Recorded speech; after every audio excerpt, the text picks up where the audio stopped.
According to this video blogger, a wave of luxury apartments in Beijing have been facing contract cancellations. Beijing's real estate market isn't just dealing with price drops, but a wave of cancellations, especially from some popular developments. Most of these cancellations are coming from people who plan to swap their old homes for new ones. They were excited and booked new homes around July or August, went through the procedures and paid deposits, but then couldn't sell their old homes. Without the funds from the sale, they couldn't complete the new purchase. As a result, they had to forfeit hefty deposits, sometimes amounting to hundreds of thousands. That's the majority of cases. Another group is those who thought they were getting a bargain, finding properties priced lower than the registered price. They jumped in, signed contracts and paid deposits, but later realized the returns weren't as great as expected. Plus, housing prices haven't risen as they hoped over the last few months. There's a lot of pessimism online, and these people, lacking the expertise to sift through what's real and what's not, get nervous and start thinking about canceling too. But canceling a property purchase is tough with any development. If you change your mind on the same day, it's manageable, but if you've already completed the online registration, canceling usually means going to court, and you might face breach of contract penalties. If you've gone as far as completing a loan approval, then you're looking at losing a significant amount of money. David Zhang, chief analyst at Centaline Property, stated, quote, "Over 30% of the properties sold at the beginning of September have been returned." A report released by an agency specializing in luxury housing showed that in October, both the transaction volume and prices of new luxury apartments in Beijing fell, with 310 units sold, a 46% year-on-year decrease at an average price of 92,000 yuan per square meter, an 8.7% decrease from the previous year. Currently, there are 4,500 unsold luxury apartments in the new housing market. At the current sales rate of 300 units per month, it would take approximately 15 months to sell all available units. Media reports indicate that after Beijing introduced loan policies to make it easier for home buyers, such as the, quote, "sell one buy one" policy in September, some home buyers thought the market was set for an upswing and rushed to purchase properties. For example, the, quote, "recognizing house and not loan" policy essentially means that if one has previously bought a house and then sold it, and therefore that individual is no longer a property owner, so buying another house is treated like a first-time purchase. The individual's loan history is disregarded and only current property ownership is considered. This policy potentially opened up space for those investing in property speculation. The authorities hope this policy would change the previously gloomy outlook on the real estate market and boost confidence, thus driving market growth. But what was the real market reaction like? Looks like even the wealthy are backing out of their property purchases. Is there a big shift coming in Beijing's luxury housing market? Recently, right before a policy change, a wealthy buyer snapped up 3 massive luxury apartments in Jingyu Donghua within the Second Ring Road, each over 300 square meters. But the market's excitement lasted barely half a month before cooling down. The inventory of second-hand homes skyrocketed, with daily price drops reaching 5 million yuan below previous transaction prices, down from the usual 3 million. Regretting his decision, the rich buyer returned to Jingyu Donghua, but this time to cancel his purchases. Meanwhile, in Zhongxin City, the price of second-hand houses has shrunk from 190,000 to 170,000 yuan per square meter, and transactions plummeted from 10 deals in September to just 1 this month. With second-hand house prices continually dropping and the value for money in new homes diminishing, the market is coming back to its senses. Can these luxury properties still find buyers? And will the rich continue to follow trends in such an unpredictable market? Jingyu Donghua is a prime location just 1.5 kilometers from the Forbidden City, encompassing all iconic buildings of Beijing within its radius.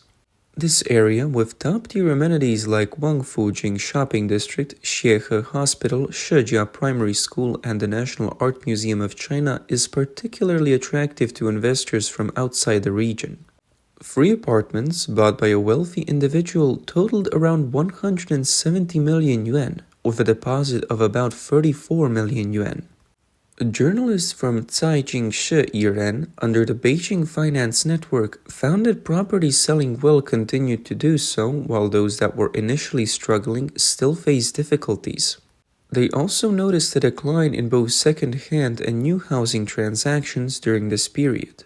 This decline led to a dramatic increase in second-hand housing inventory, prompting owners to engage in price wars, resulting in daily price reductions. Furthermore, negotiations between agents and owners of second-hand properties are now focusing on price drops expected over the next 2 to 6 months. The decision of the aforementioned wealthy individual to withdraw from his purchases at Jinyu Donghua came after the complex started offering units on sale, with price reductions starting from 1.99 million yuan and the greatest reduction reaching 8.35 million yuan. Similar situations occurred in Beijing Manor and Goan Mansion, where according to agents, 4 properties sold previously have since been returned. A customer who bought 2 units in Yuanshan Quanqiu, planning one for personal use and the other as an investment, also withdrew from both purchases following issues with the developer, the Ocean Group. The second-hand housing market in Beijing has also cooled significantly, with even homes in prestigious school districts unable to escape the downturn. For example, a 3-bedroom apartment in Dongse Setiao, Dongqing district lost about 1 million yuan, approximately $139,000 in value over 2 years. And a 1-bedroom in Debao Xinyuan, Xicheng district saw a 25% drop in less than a year. As more people join the trend of cutting prices on second-hand houses, it further inflates the inventory of these properties, leading to continuous price drops. This trend forces new houses to also offer discounts and promotions, creating a vicious cycle in the real estate market. Consequently, some individuals who previously made deposits stimulated by the quote, recognizing house but not the loan policy are now regretting their decisions and beginning to withdraw from their purchases. Other factors in this phenomenon include China's ongoing economic downturn, led by a surge in unemployment rates, layoffs, delayed loan repayments, and the inability to sell old properties to finance new ones. This situation has led to a sense of urgency among buyers who had previously hesitated, prompting them to join the queue for withdrawals. Agents report that this trend of withdrawing from property purchases has been common across various segments of the market, from luxury homes to fixer-uppers and basic apartments. During this period of intense withdrawal activity in Beijing's housing market, the prices of school district homes in Shanghai's core areas also plummeted. A second-hand property nearly 30 years old and previously priced on par with luxury residences like Thompson Riviera reportedly saw a drastic price drop from 10 million yuan to 6 million yuan. Approximately $1.39 million to $830,000 within 2 years. In the Meiyuan neighborhood close to the Century Avenue subway station and adjacent to shopping centers, agents noted that prices have fallen back to their 2017 levels. Half a year ago, school district homes in Shanghai's core areas still had transaction records exceeding 100,000 yuan per square meter. However, with the cooling of the second-hand housing market, the premium and bubble in school district homes have been rapidly squeezed out. Real estate agents across Shanghai observed varying degrees of price decline in second-hand homes, with the premium and school district homes being particularly impacted. Data from the Shanghai Lianjia Research Institute showed that the city saw 13,300 second-hand home transactions in October, a 13% decrease month-on-month and a 19% decline year-on-year. This data indicates that the stimulating effect of favorable policies has passed, with prices falling back to pre-policy levels, revealing the failure of these policies which trapped many buyers who entered the market under policy stimulation. New home prices in first-tier cities have turned downwards, pushing second-hand homes back into a quote, low ebb. In September, first-tier cities saw a rise in transactions and a slight recovery in new and old home prices under comprehensive policy stimulation. However, by October, prices failed to stabilize as expected in September, continuing to decline with an expanding drop rate. The October Housing Price Index for 70 cities showed that the new commercial residential housing price index fell for the fifth consecutive month, with a 0.4 month-on-month decline in October, widening by 0.1% compared to September. Beijing, Guangzhou, and Shenzhen saw respective month-on-month decreases of 0.4%, 0.7%, and 0.5%. Li Yujia, a housing policy researcher in Guangdong Province, analyzed that the overall trend since June has been an expanding decline. While the drop rate remained stable in September due to a rebound in sales, it expanded again in October. In October, among 70 large and medium-sized cities, 67 saw second-hand home prices fall compared to September, with Beijing experiencing the largest drop of 1.1%. The cooling trend in the housing markets of second and third-tier cities remains unchanged, with prices continuing to fall. The slump in the October housing market is widely attributed to a lack of market confidence, compounded by risks in the real estate sector continuing to spread, as seen in the second collapse of Country Garden and the dual decline of stocks and bonds in state-owned and stable private enterprises. These factors have significantly impacted market sentiment.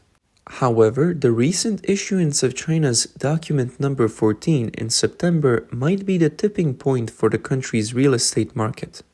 This policy, outlined in a Central Financial Work Conference at the end of October, lays out specific arrangements for the real estate market following the central government's plans announced in September. The document sets two major objectives.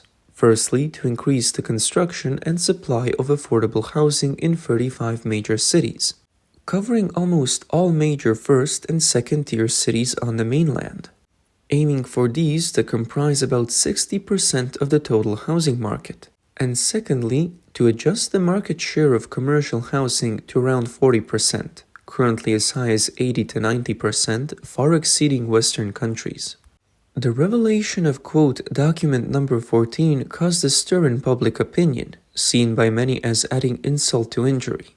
This policy was introduced at a time when authorities were still rolling out a series of so-called housing market relaxation policies aimed at boosting property sales during the traditionally busy season of September and October. Those who bought homes at high prices during this period are widely perceived as having been deceived and exploited by the authorities. The policy objectives established by document number 14 are akin to dropping an atomic bomb to the Chinese real estate market. Analysts predict that if these plans are implemented, the Chinese real estate market will significantly shrink, with an obvious drop in housing prices. The ripple effects of this move could be severe, including the potential bankruptcy of approximately 90% of real estate companies within the next 5 years. Worsening government debt as local revenues mainly come from land sales and a significant reduction in personal financial assets for Chinese citizens, who currently have about 70% of their assets in real estate. A Chinese investor recently revealed on the internet that insiders have shared that once document number 14 is implemented, housing prices in first-tier cities like Beijing, Shanghai, Guangzhou, and Shenzhen will be cut in half, while those in second- and third-tier cities could plummet to just 1/10 of their current values. This investor, who disclosed this information to prevent widespread financial losses, faced criticism from many real estate agents. He explained that document number 14 mainly focuses on strengthening the construction of affordable housing in over 30 major and medium-sized cities with populations exceeding 3 million. These affordable homes fall into two categories: low-cost rental housing and low-cost for-sale housing. The real estate investment market continues to decline, with the slump widening. According to the Zhang Data Research Center, real estate development investment has maintained negative growth for 18 consecutive months. especially with a lack of new construction intention causing overall investment to decrease. Industry analysts in China predict that the real estate market will continue to fluctuate and decline. A report released by Nomura Securities on November 15th highlighted the staggering number of unfinished buildings in China. Lu Ting, Nomura's chief China economist, estimates that there are about 20 million unsold pre-sale properties in China. Completing these unfinished buildings would require approximately 3.2 trillion yuan, about $443.8 billion US dollars. The report also indicates that the Chinese real estate industry is collapsing, with developers facing a severe credit crisis. The inability of developers to deliver properties is becoming a serious social issue that threatens stability. Meng Juan, a Chinese entrepreneur in the United States, commented that 2023 is likely to be the worst year for the Chinese economy, possibly even worse than the 3 years of the zero-COVID policy. He observed that foreign capital has almost entirely withdrawn, with a significant portion of private enterprises also having collapsed. The real estate industry faces total annihilation, and the financial crisis looms, which he claims has already erupted but is not being reported by the state-controlled media.